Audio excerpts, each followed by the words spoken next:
what they do is like put a pulse meter on the driver or on the athlete so that you can see as their heart rate rises. I sort of need that device because now mine is going through the roof looking at this watch. It's like, I'm like, I had to look away. I can't, I honestly can't look at this thing.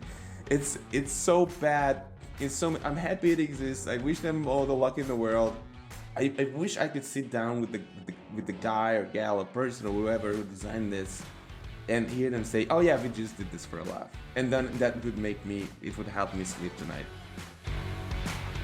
Greetings and welcome to what is now renamed as L'BlogtoWatch in honor of Ed and David. David, did you get any exciting photos other than the further ones I saw on WhatsApp? I was just in Barcelona, and interestingly, they can refrain from using L in front of everything, you know? So, I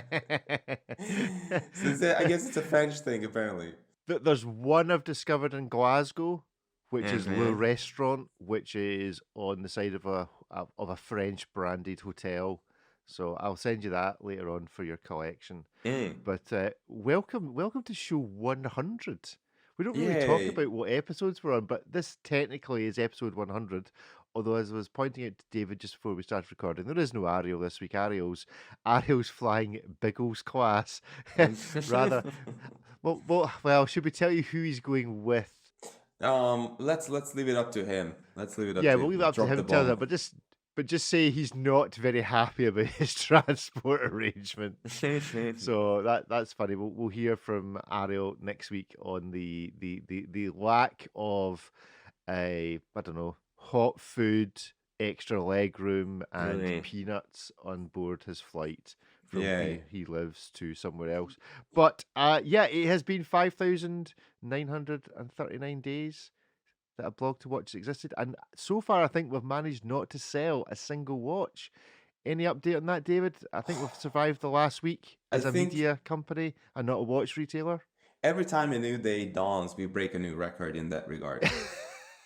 I just want someone to design it. I think we need something next to the logo in the website, like the Simpsons cartoon, where he puts up a number, number of days since there was last a nuclear accident at this facility, and we'll just have that turning every day to demonstrate that we're still just reporting on watches and not trying to sell them.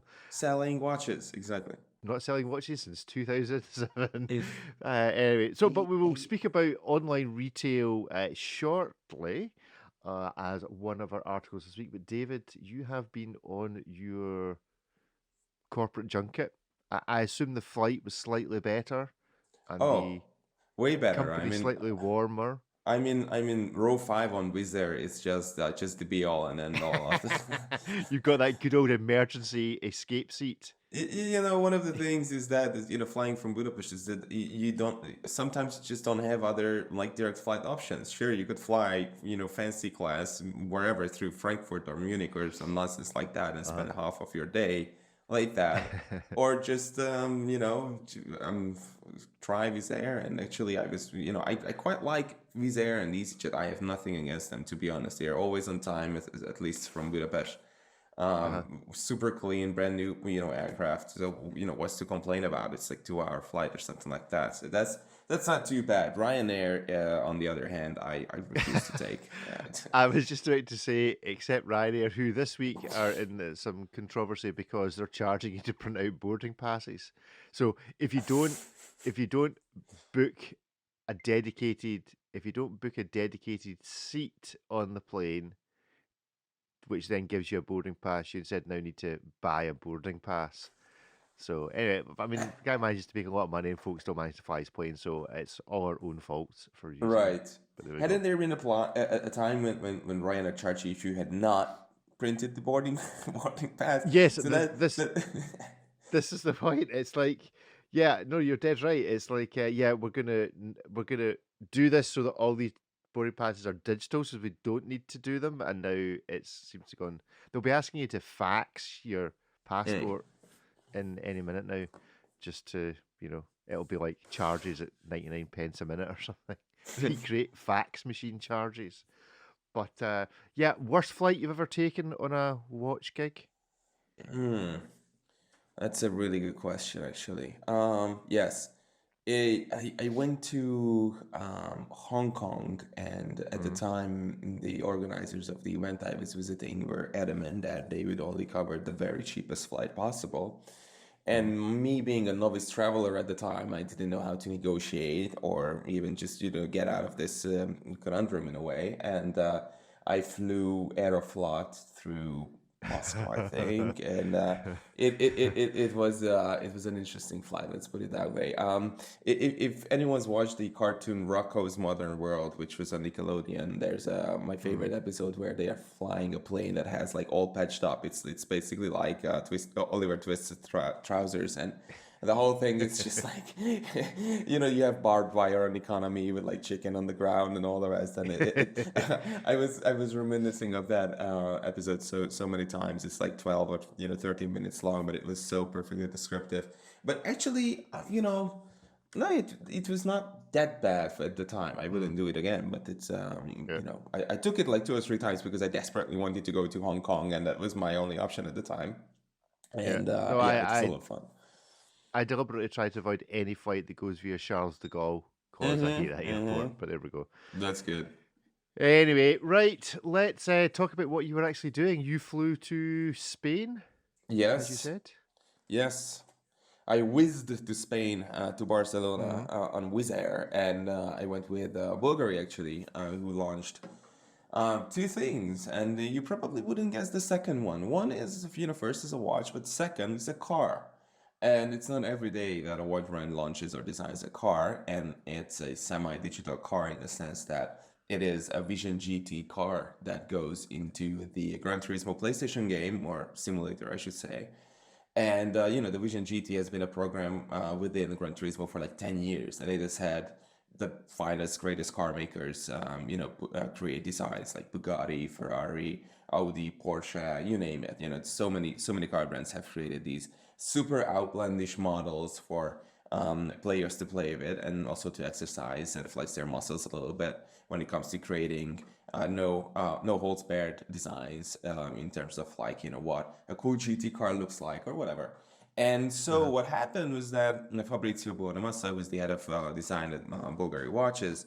Was he had worked for Fiat, and he loves sketching cars, and he's like a diehard car enthusiast, and he's also played Gran Turismo a lot, and by his own admission. I, And so, can you? I Yeah, can't really picture that. I can't really picture him really. sitting there, bearded and suited. I think it's that I can't really picture him wearing anything other than the most elegant of suits. And the Mm-hmm. idea of him sitting slobbing out on the sofa Yes. with a PlayStation playing Gran Turismo Oh doesn't yeah. really compute.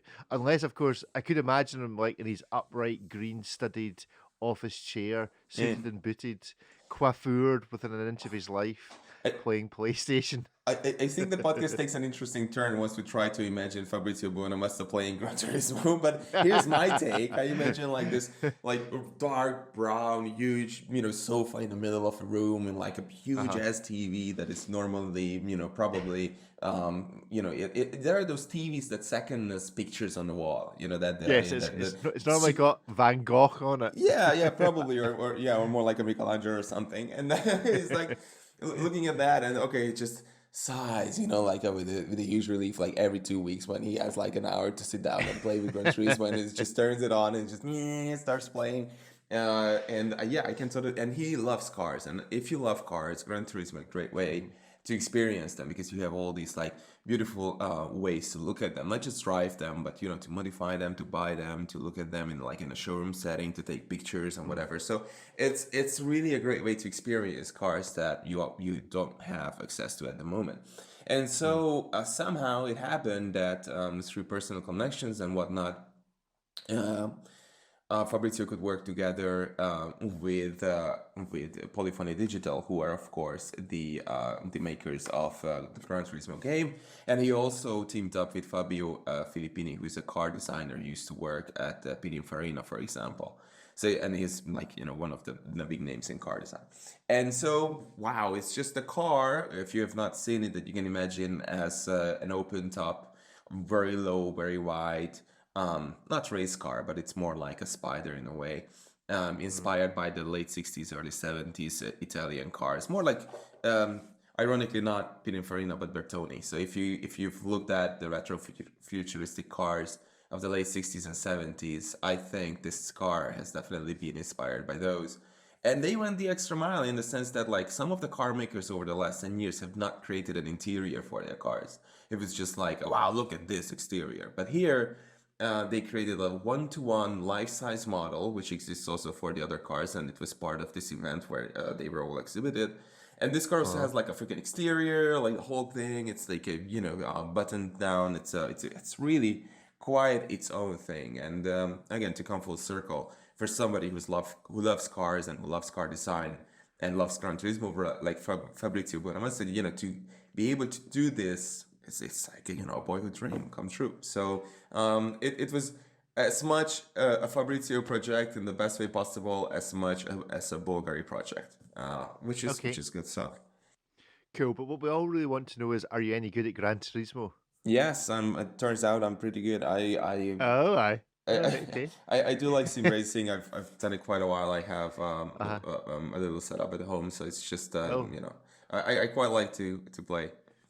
When people say they've got a little setup at home, like when I describe I've got a little audio setup at home, and then you look at my desk and it's all faders and mixers. You saying you've got a little setup at home makes me think you've got one of these active hydraulic chairs Not that yet. follows you round the track. Is that the dream? One day, hopefully, I'm not super happy with the way, it takes a year to set force feedback up properly in like simulator games. So I mean, like, if this whole thing is moving around to simulate like braking forces and cornering forces and whatnot, it's like too many moving targets. It's like let's figure out force feedback first, and now I'm getting there. But it's a year basically. So it's like whoever says that this is a game, it's not. It's a chore. But taking the joy. Well done, David. Selling watches and taking the joy out of computer games. It's like it's like us men like to do these things. Like just to fiddle with something, and then after a whole year, somehow it starts to work, and then maybe we'll find another hobby right after that. It's like, so anyway. So I'm assuming that there were other watch journalists there, and I want to know whether you got to compete head to head with them and who was the worst. Did you race Fabrizio? I did, and so this is how it happened. It's like this event was the Gran Turismo final, like Nations Cup final. So you had all the racers from like 12 different countries participating, who had their own championships back at home. So they're like the finest of the finest. And it's a huge freaking esports event in the sense that you have this enormous display and you have an audience with a crowd who are like cheering, like football, basically. Everyone's cheering their own nation on.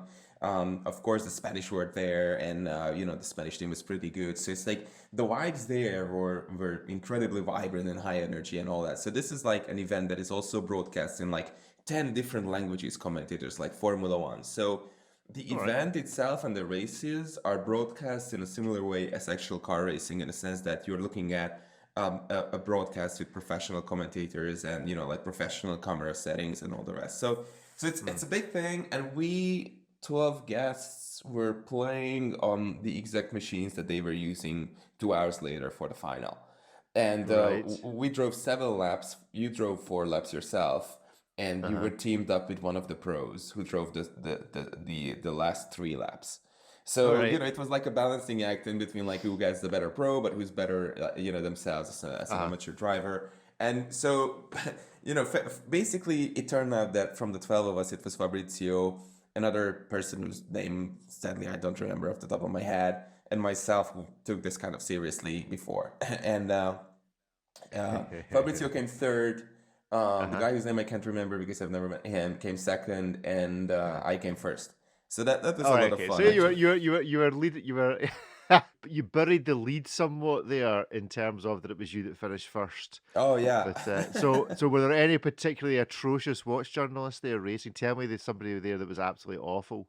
Well, I mean to drive time in the hedge. sim racing, it's really difficult. So if you've never driven it, you don't have a sense of speed. You don't know where to brake. You don't know how much to turn the wheel. So even you can be a really good driver on the road in actual cars and be terrible at these games. So some people just didn't know like how to drive or something like that, so they were like roadblocks sometimes on the road. But again, if you, yeah, I've watched some of my friends try my setup, and they are excellent drivers, and even for them, they struggle because you have to like calibrate your feet, your hands, your eyes, everything to compute Uh-huh. what's happening. But you could tell, like some of us were there, and I've never played.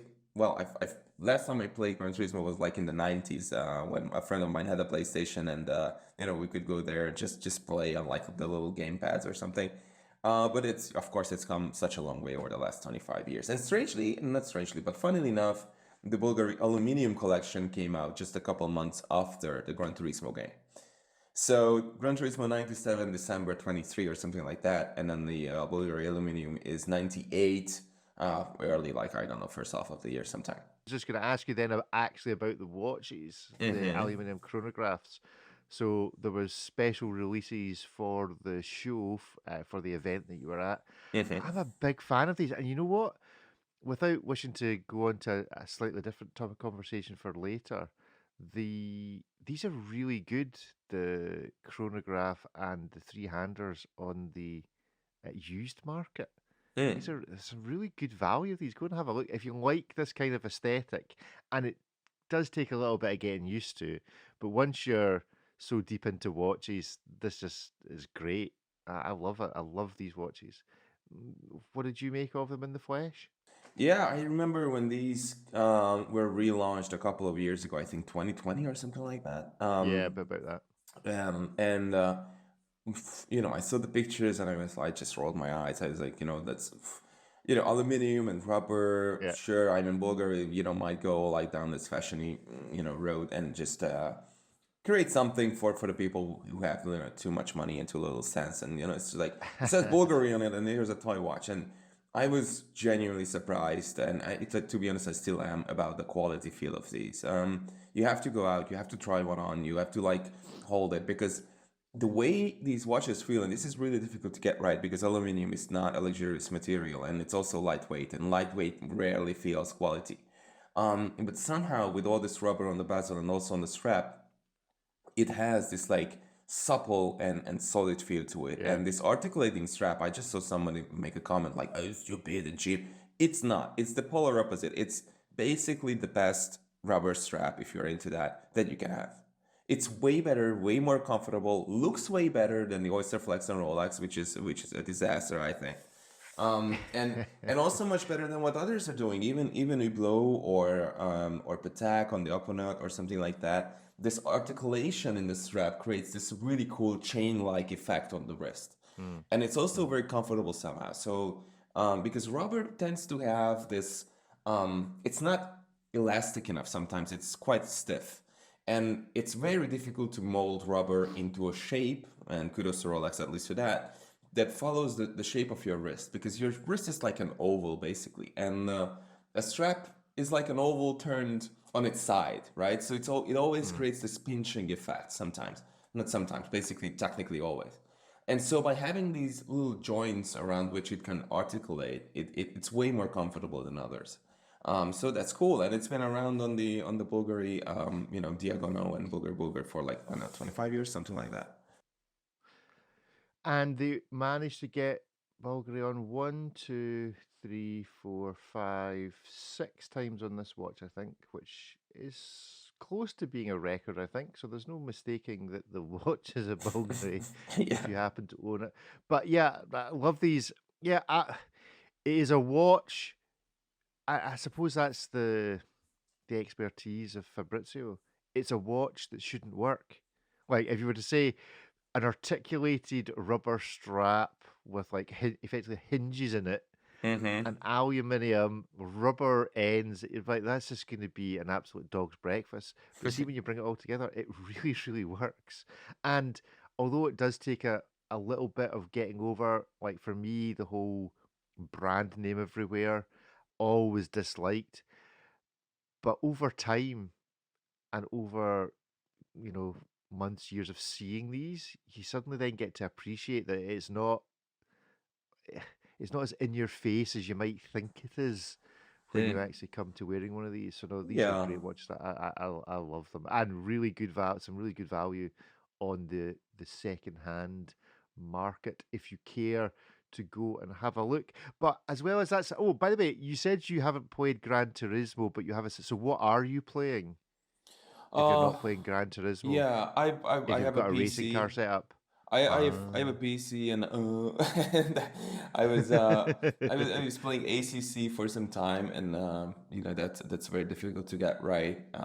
It basically has no understeer feel in it, and it was basically impossible to engineer a sense of understeer into it, which I really dislike. And I switched to iRacing. And with iRacing, you also have this botched together IR FFB, secondary software that is, yeah, like, ridiculously complicated to install and find and whatever. But once you do, you have these, even more special like setups that allows you to like fine tune. And so it's iRacing basically with the add-on for force feedback. And finally, we've arrived, and it's only taken exactly a whole year. That's fine. But for the record, I park the whole system for like 3 months every once in a while, like, or 2 months. And it's not like I have too much time to spend in front of it. But now that it's better down, I sit and play for like 2-3 hours a week at least, which is Cool. the bare minimum. And did Fabrizio? I assume there's an online version of Eh, of Gran Turismo.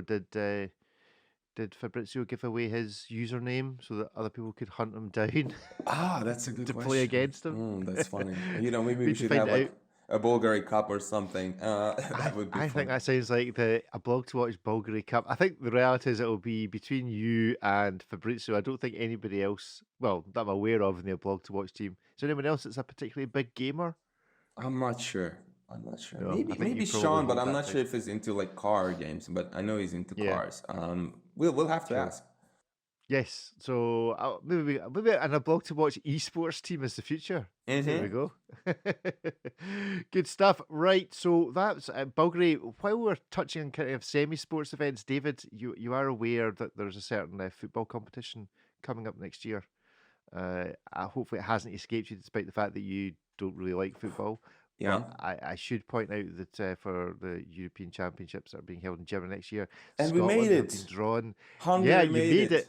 Not only Yes. that, you have been drawn in the same group as Scotland, which means that Scotland and Hungary will be playing each other at some stage next year. So I think that deserves a aBlogtoWatch outing of some description. No doubt we will both be playing.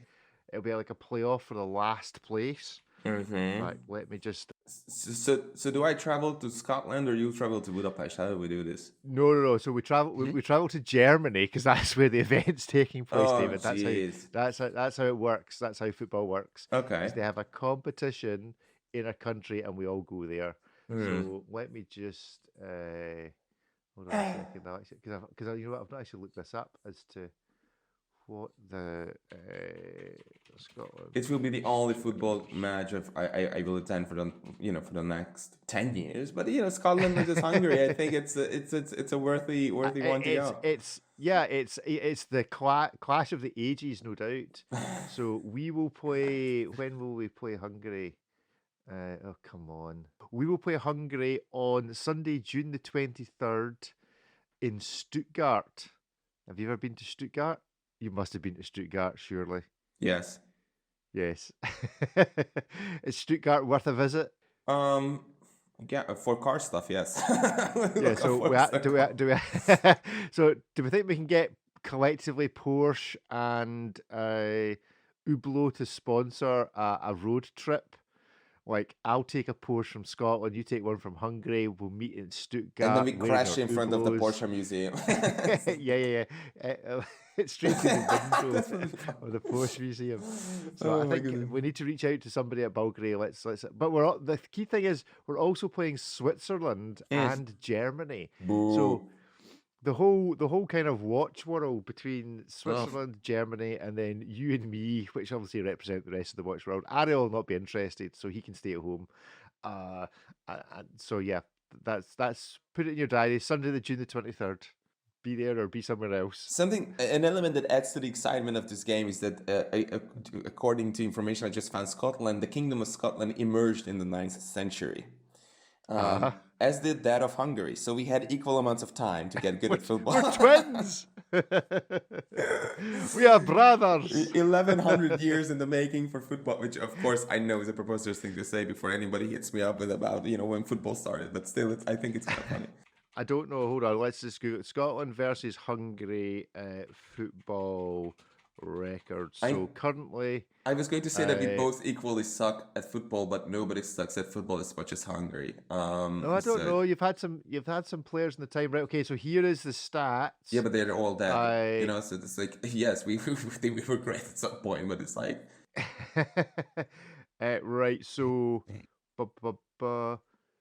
the results between Scotland and Hungary: 3 wins, 2 draws, and 4 losses. So I think that means you've beaten us, if I'm reading this right, 4 times. We've beaten you 3 times. We've drawn twice. So actually, this could tie the thing if we win. If Scotland win, it'd be 4-2 and 4. Okay. So it's a game of the ages that everyone's really excited about. Said nobody ever. No. Anyway, let's talk about some watches. 2 releases this week that, well, I think it's worth speaking about them together because they kind of look similar in as much as, one watch looks like every other watch. And this is the Arcanaut Arc 2 Klint and the GOS Sarek Frost. Basically, they're metal watches with nice straps with kind of blue tinged dials made of weird material. What do we think? Arcanaut, first of all. This brand, obviously, I think is Rob Nuds involved there, and Black Badger. I think they've all got an involvement in it. What do we think of Arcanaut? You had much hands-on experience with them?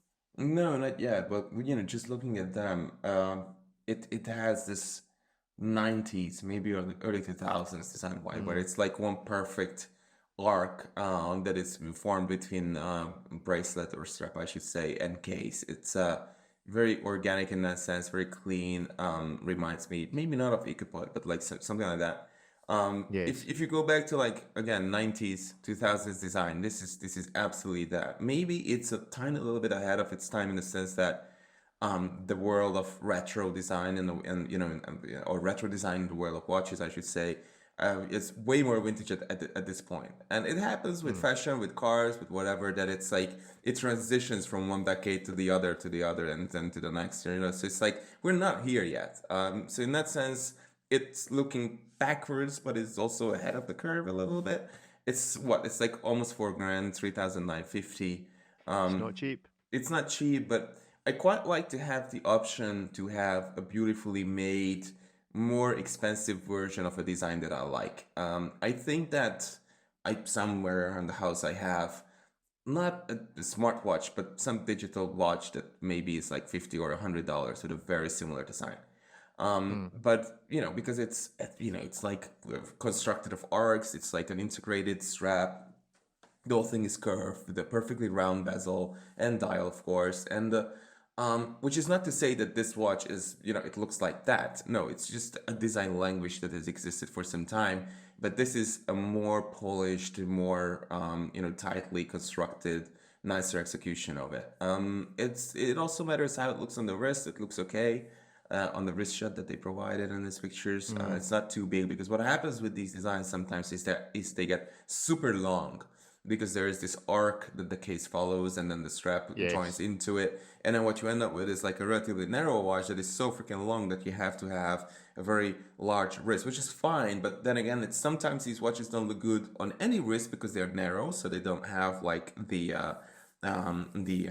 stance or the width to sit well on a larger wrist, but then they extend beyond the edges of the wrist so that they don't really look too good on a narrow wrist. And here, it looks great. So if you're into this design, I would definitely go out and try to find a way to try it out. Yeah, I love the handset on it. The handset's pretty cool, but I agree with you about the wrist shots. I wonder whether this will suit everybody because you say it's got this natural curve and because of the way the strap joins the case, I think you're going to have a very particular shape and a very particular size of wrist for this really to pop. The design is obviously very simple, very smooth. There's not a lot of texture in it. There's no superfluous edges. But I wonder if it actually just needs something a little bit away from the bezel, some sort of differentiation on the way down to the rubber strap on the lugs, just to give it a little bit. It's so flat looking at the sides. Again, it's from the photographs, the way the rubber, they've taken the shots in the best possible light, the way that the rubber integrates to the watch head.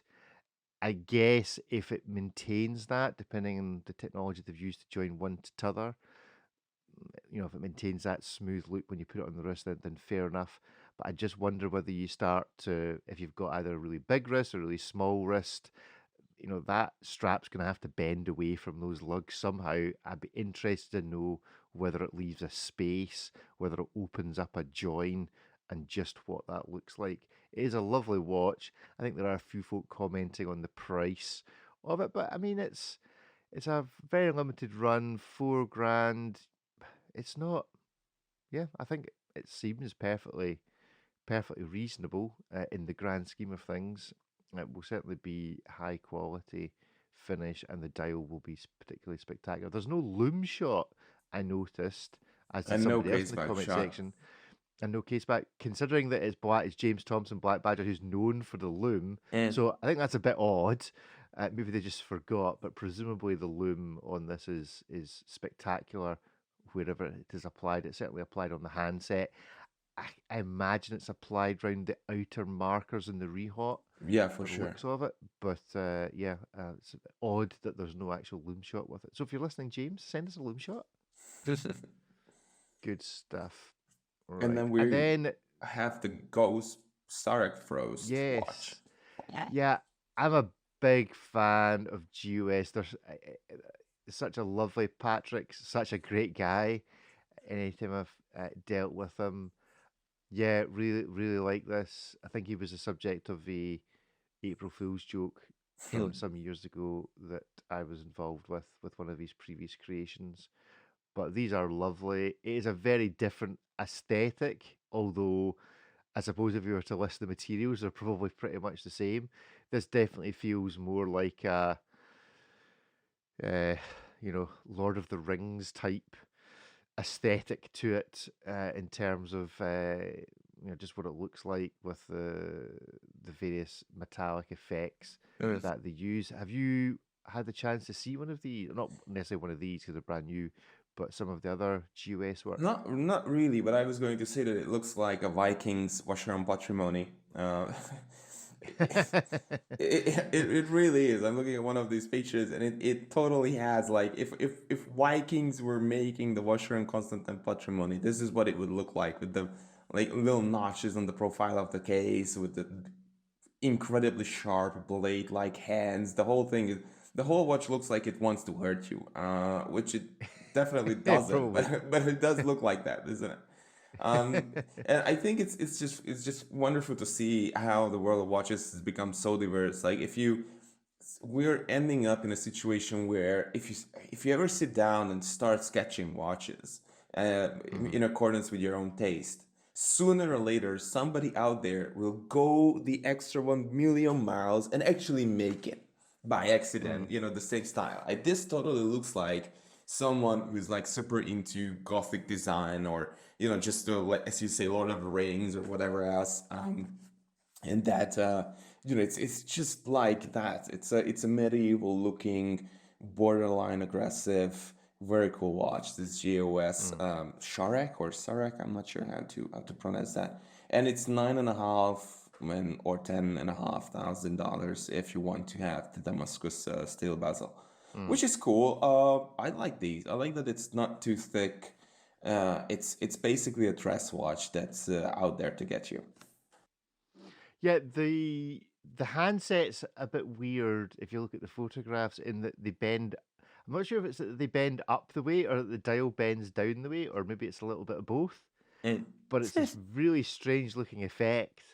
I'd be interested to know what that looks like well on the spotted. wrist in the sunshine, and as to whether it casts all sorts of funny shadows in both directions I because of quite the like that. reflectiveness.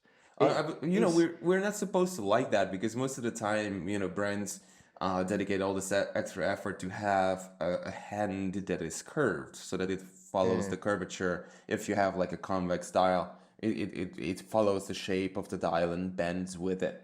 And this one just sticks out up front, above it. So it's like at the center of the dial, the hands are very close to the dial, and then the dial begins to curve downwards towards the edges, and then the hands, especially the minute hand, which is really long, it just sticks out, and you see the gap growing in between the hand and the dial. So there's more and more space, and as you said, it casts a different shadow. Actually, the shadow is less defined yeah.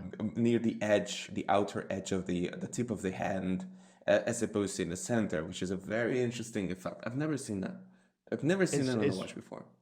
it's weird. I don't know whether you'd think it was broken, and it take you a wee No. while to get used Uh, to the fact that it looked like that. So, but the hand's I a bit, oh no, love that's the way it. it's supposed to be. I like it. Are you a fan of that? I like it that it looks like that Give me because more. it looks like a hand that has some structure and integrity to it. It looks like a bridge or like a half bridge or something like that that is like just sticks out, and somehow is supported from the center. So it creates this effect where a hand is not so fragile, but it's like it's a hand point, and if you Yeah. curve it, it's sort of like it's interesting because I've been seeing these curved hands, and I'm not sure if it's Tudor or something like that, and Grand Seiko for sure.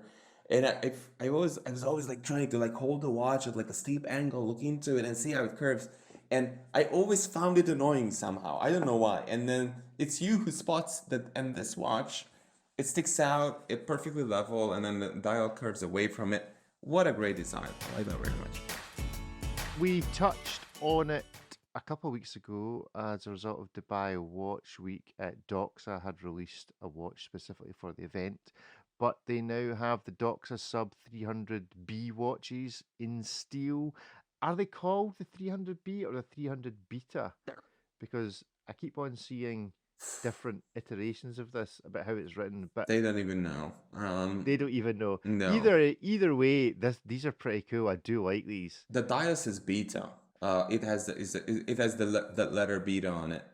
So Is it that's just the case that everybody, all the online journalists, just don't know how to convert their normal it's not that we keyboard to don't produce know. a beta It's that it's symbol? not SEO friendly. No one who wants to Google content on Doxa watches will be like, "Oh, let me put in beta on there." No, they would just put B, and that's why.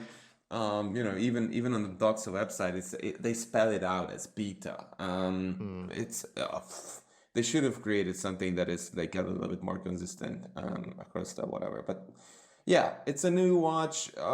Looking at them, I couldn't tell that they were new. I guess shame on me, but I worry that Doxa is going down the Panerai route, and in the sense that they had a great basic design, and they should have just kept making that, and just every once in a while, very carefully put out something that adds to it, a different flavor, something like that. But now it's like I feel like they're starting to stamp these out, and it's basically a randomizer at this point. Do you want the steel case with a black dial and a black bezel? Here you go with like random yellow numerals. Maybe do you like this? No, here's one with white, and then it's all steel, and then a steel bracelet. It's like people would start to have like choice paralysис, and also they would just book down and say like, I like these, but maybe next week they will come out with something I like even more, so I will not pull the trigger on this. I just keep on waiting, and it also dilutes the collection. There's no such thing as a Panerai Luminor anymore because it's a gazillion things. Yeah. And I hate to like always revert back to this, but a Steel Submariner exists in basically two versions. Yes.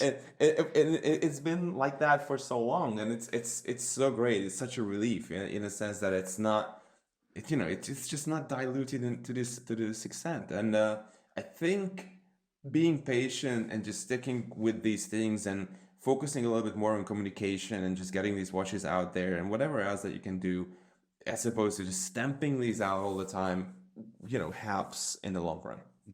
Mm. No, I agree. I mean, you suggested that they might be going down the pan. I think I think they passed that a couple of years ago when they had that big run of releases where Yeah. you could get everything in every color you wanted. So I think they're just leaning into it more. I mean, I do like these. If this had been, you know, we hadn't heard of anything from Doxa other than, as you say, pushing their existing product for 18 months, 2 years, and then they came out with this, with these bezels on it, I'd be like, yeah, that's really nice. That's a really nice large iteration of a classic watch. Yeah. These are very nicely priced, though, I have to say. I mean, okay, it's nothing special movement wise, but 2,200 USD for a watch that I suppose, like a Panerai, you can spot it from across a room.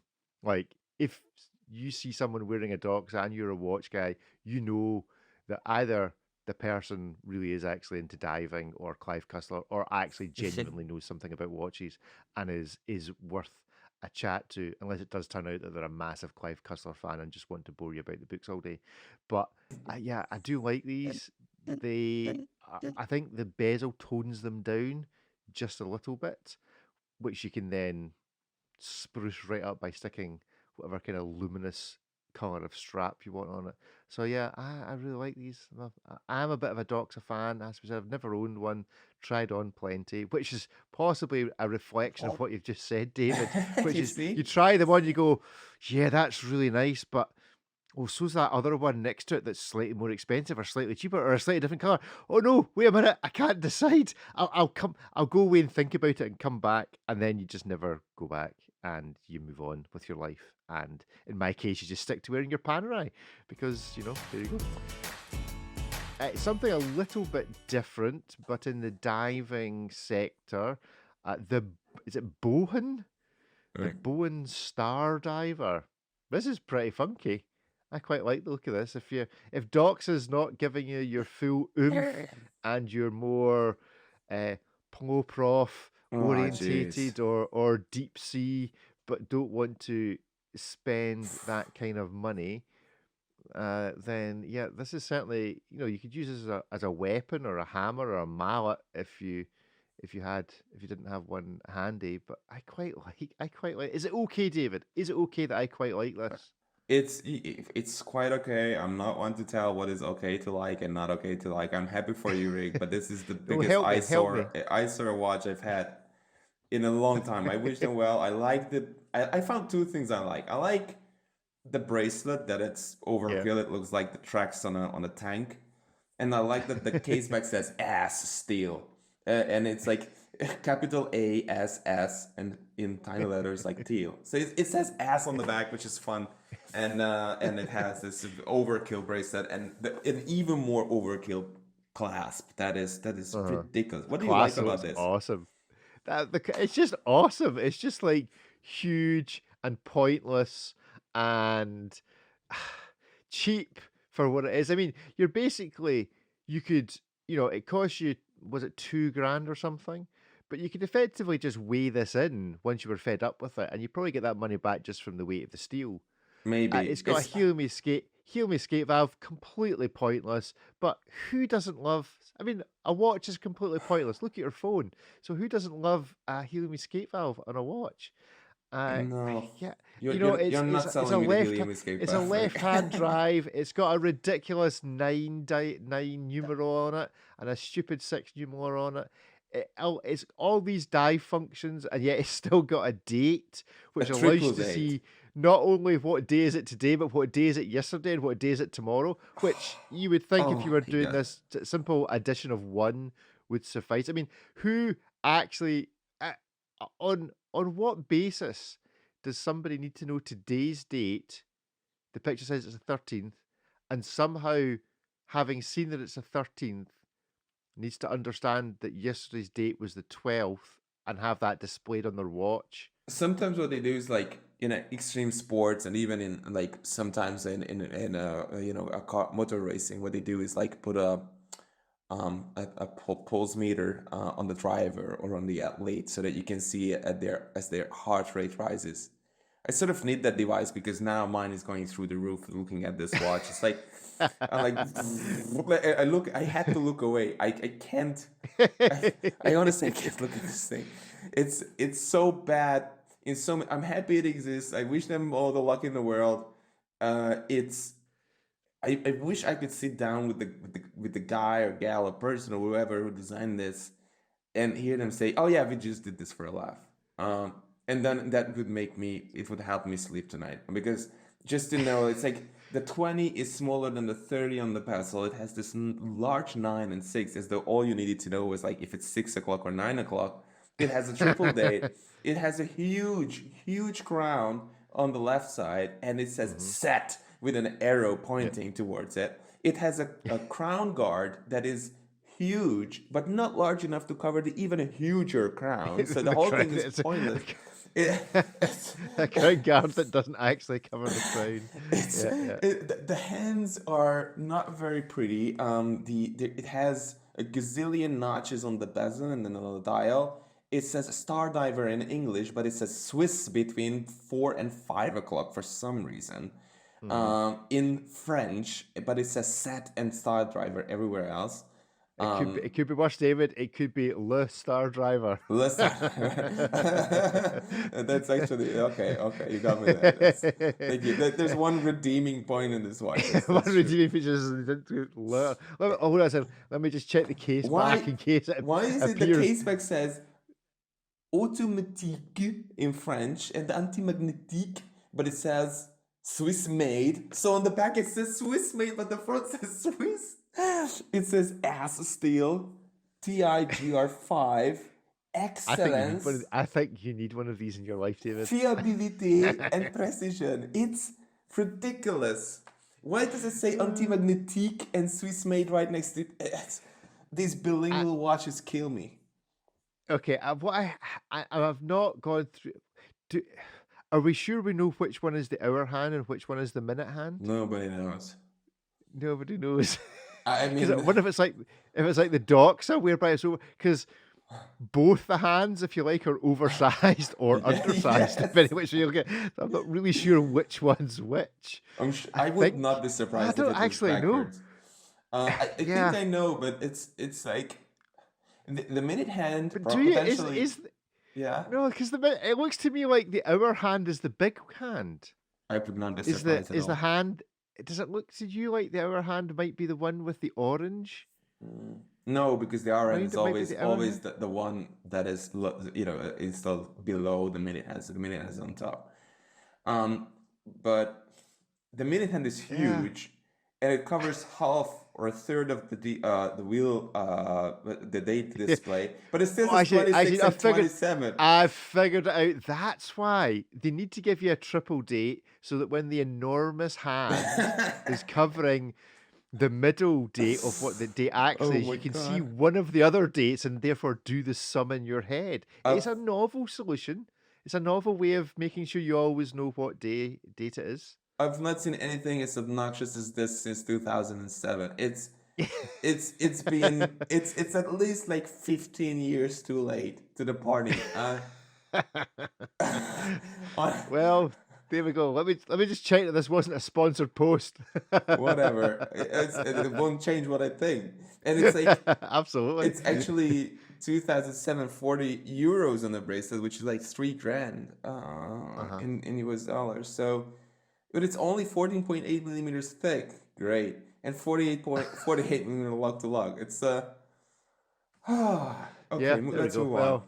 Let's move on. That got your stress. Right, we have we'll bring the show to, we're obviously not going to play Hit Miss maybe this week. And there's no guest surprise. Do you know what? First week Ariel's not here for a wee while, and there's no guest surprise to Seiko. But there we go. But what there is a couple of releases from Breitling.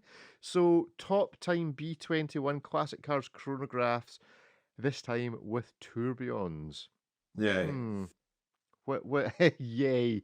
Yeah, I think that was kind of my reaction. Yeah. Sylvan, explain to us, why did this need a tourbillon? These are really, really nice. It's the margins. 47 grand. I mean, they're not cheap. These are usually 4,700, so it's 10 times the price. Maybe the movement is 10 times as expensive. I will give them that. Most definitely, it is even more than that. I think one of these. I think it's a La Joux Perret, isn't it? Yes, it's a legendary Yeah. chronograph tourbillon movement, which is cool. Feels the case beautifully. So if you turn the watch around, yeah, it has this thin veneer of a case back, which is very rare. Huge self-winding rotor. Looks like it's not in gold. For 47 grand on a tourbillon, I think it deserves a solid gold rotor. Maybe it is, but it doesn't say it. And I'm just not sure who's buying this.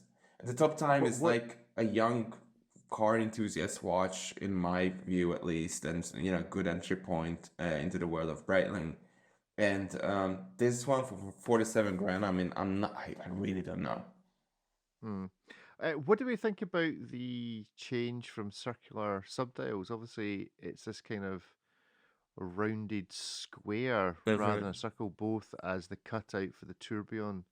It reminds me of the dashboards and the displays in like vintage Corvettes and other cars. So I think that's where the inspiration is from. I don't know, but it looks like it. It's very nice. It's very nice. I think if it just had that without the tourbillon at all, it would have been, and obviously, as you say, a tenth of the price. It would have been a really interesting move of the design. But yeah, the blue one is stunning. But I think the question is, who is actually buying a £47,000 Breitling tourbillon? I'm so happy that that's Breitling's problem and not mine. It's honestly, because it's Do you like think we just had some Lejeune Perret? Obviously, Lejeune Perret owned by Citizen, Ariel. Oh no, actually, we can't say that, can we? Because we can't let on who Ariel's flight is to. yeah, maybe he'll reveal. Let's let One Ariel. of the problems though I have is like the case is cheap. It's okay for okay-ish for 4,700. It's not okay for 47,000. I think it's basically the same case, and it's just it looks very simple to me for 47,000. Maybe if it was like a value proposition in a world of tourbillons like Tag Heuer 02. If this was like 20,000, like one of those, I would be like, sure, you get a budget tourbillon and you can just run around. They could shift a bunch of these for twice as much. No. I mean, there have been a few watch brands out there, or I spring to mind, Tag to a certain extent, that have been focused on this kind of budget tourbillon type thing.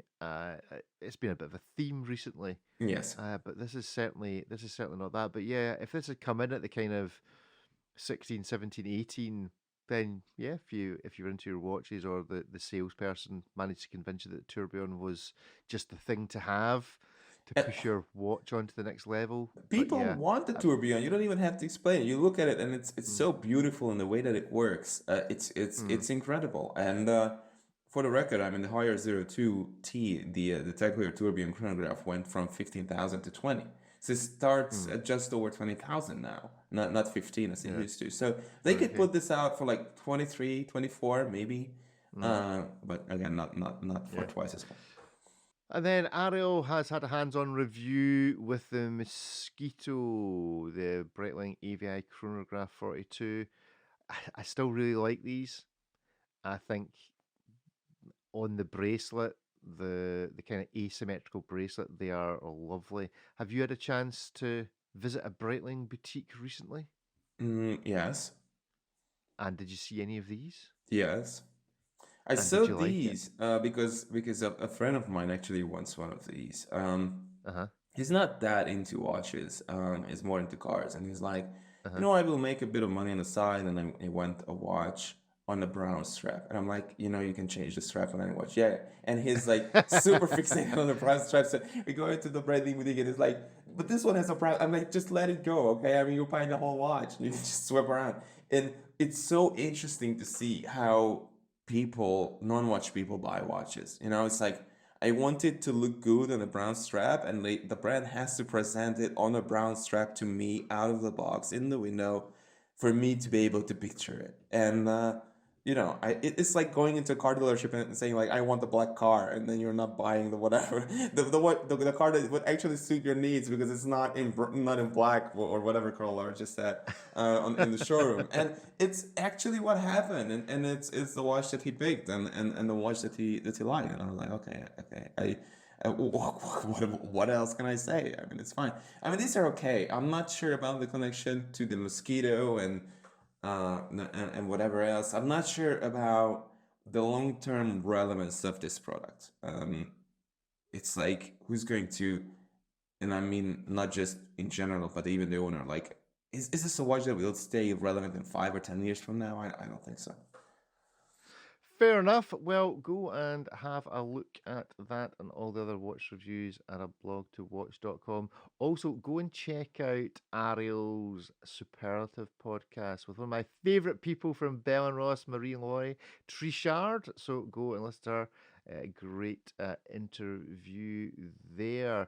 Now, before we go, just because Ariel's not here, I don't know whether you've picked this up. If you haven't, it's worth checking it out. We'll maybe speak about it next week once Ariel's pressure has reduced from his travelling. It is everything that's been happening in the Christie's Geneva watch auction world. Have you been following this story at all, David? What happened? So this is the single issue collection. So it was one person auctioning all of it. No, this isn't the oak. This isn't the oak one. This is whose was this? This is the Passion for Time sale, which isn't the oak collection. It's the other chap who was auctioning off all of his watches. So that was fine. They put the collection out to be auctioned, and then like the day before, somebody came in as a guarantor for the entire auction, and all of the reserve prices were raised at the same time. The idea being that if a thing doesn't sell, the guarantor guarantees to buy it at a particular price. Nice. So that meant that everybody who had booked to travel to the auction in the hope of bidding for something at a previously advertised price was immediately blown out of the water because all the prices were raised. Oh, wow. Then most of the collection went to the guarantor, except for, as I understand it, the Marlon Brando Rolex without the bezel on it, which was sold separately. And now the whole auction is being challenged in court, and all of the watches from the entire collection have been impounded. Go and check out the Watch Pro article. This doesn't sound fishy at all. It doesn't sound fish. Doesn't sound suspect in the slightest. Nothing to see here. So it's all gonna. Now, the fun thing of this is, of course, that because there's a legal action, and I assume, despite the Swiss, reputation for secrecy, I assume once a thing goes to court, everybody has to show their workings. So at some point, it may well be we get a little bit of an insight into just what goes on at some of these auctions, how pre-planned it is, how much, the extent to which these watches once sold will ever even leave the country, or whether they'll just end up in that great big vault in Geneva that's in at the airport or whatever the airport, and they just sit there as an untaxed asset. Yeah, next to all the Rembrandts. Next to all the Rembrandts, all the Rembrandts and all the furniture, everything valuable. So disgusting, all the bars. Yeah. So it will be interesting to see as to just what comes out. So do follow that story on Watch Pro. But there we go. So what's happening in the rest of your watch week, David? I'm finalizing the review of this Sega design Eye of Horus watch that they sent out. Right, yes. And I wore it around, and I've been asking people how much they think it retails for. People in the industry and whatever. What was the lowest price? The lowest price that somebody guessed was $7,500. And the highest? And the highest was $250,000. And the watch, actual? It's $199. Oh, well, really? Wow. I'm not making it up. For real. Right, and brilliant. And yes, it's insane. and the reason why I asked for this to review is because I was like, this looks this looks interesting. I will just send it Uh-huh. out. And kudos to Sega Design. I mean, they're actual professionals. They were like, okay, sure, we'll send it out right away. Here it goes. They follow it up. They nag me to go to the post office. It's there. Pick it up. Just so that it doesn't get returned. Whatever. So they just followed up a bunch of times. Sent it out immediately. I received it, right away. And I was like just taking it out of the box. And I was looking at it, and I'm like, this is the first genuinely cheap, skeletonized, Chinese-made, movement-equipped watch that is not offensively bad. It's actually decent, and I was like, wow, they've come a long way. Unreal. It's if you think of like cheap Chinese skeleton movement-equipped watches, you think of those horrendous fake engravings and just appalling movements. And I think I couldn't recommend those watches to anybody with that sort of a budget to get into watches and just look at the way a movement works, because they would be great for that, because it's so bad it just drives you away from watches altogether. By contrast, this one, again, it's called the Sega Design Eye of Horus Series X or something like that. That's the collection name. It follows the shape of the case, so it's a bespoke movement in the sense that you don't recognize a rounded main plate or something like that that was just extended into the corners of this square case. It looks as bespoke with the bridges and with the plates and everything else as something in a genuinely high-end skeleton watch. And it's really nicely made and just good to look at. And the case is in black, I think 3D printed plastic, but it sort of it doesn't look like carbon, but people don't know these days. I mean, you can buy like a 500 grand Richard Mille that is plastic, all the same. And so people are prepared to call 250 on this, and it's not $250 but $250,000. And the movement is plated in rose gold, but it's like a very nicely established like hue that looks kind of expensive, and it works with the screws in the case, and the whole thing just ties together really nicely. The strap is the worst kind of silicone $1 strap that you can think of. It really belongs on $5 watches. But people don't really see that, and it's not really a telltale design. So it was such a fun experiment. I've taken pictures, and the review will go live on aBlogtoWatch sometime soon. And until then, this is not an ad, but you can find the watch on, I think it's on Indiegogo or somewhere, and you can pick it up. And the actual retail will be $269. So there you go. There's an article, a sponsored post about it on aBlogtoWatch November the 21st. Oh, right. Okay. And you can buy extended warranty, an extra year for $10. $10 on 100 on 100 right, okay. That's crazy. It just shows you. I mean, how much money do some of these watch brands make? They're always complaining about their margins. Give us a break. Somebody can put something like this out for... it's just crazy stuff. Anyway, have a great week, everybody. Join us for some more crazy shenanigans in the watch world in a week time for episode 101, which will actually be my 100th episode. So if you happen to know which episode of the last 100 I wasn't on, then answer the post there. But other than that, speak to you soon. Bye bye. Thank you for listening. Catch you next week. Bye bye.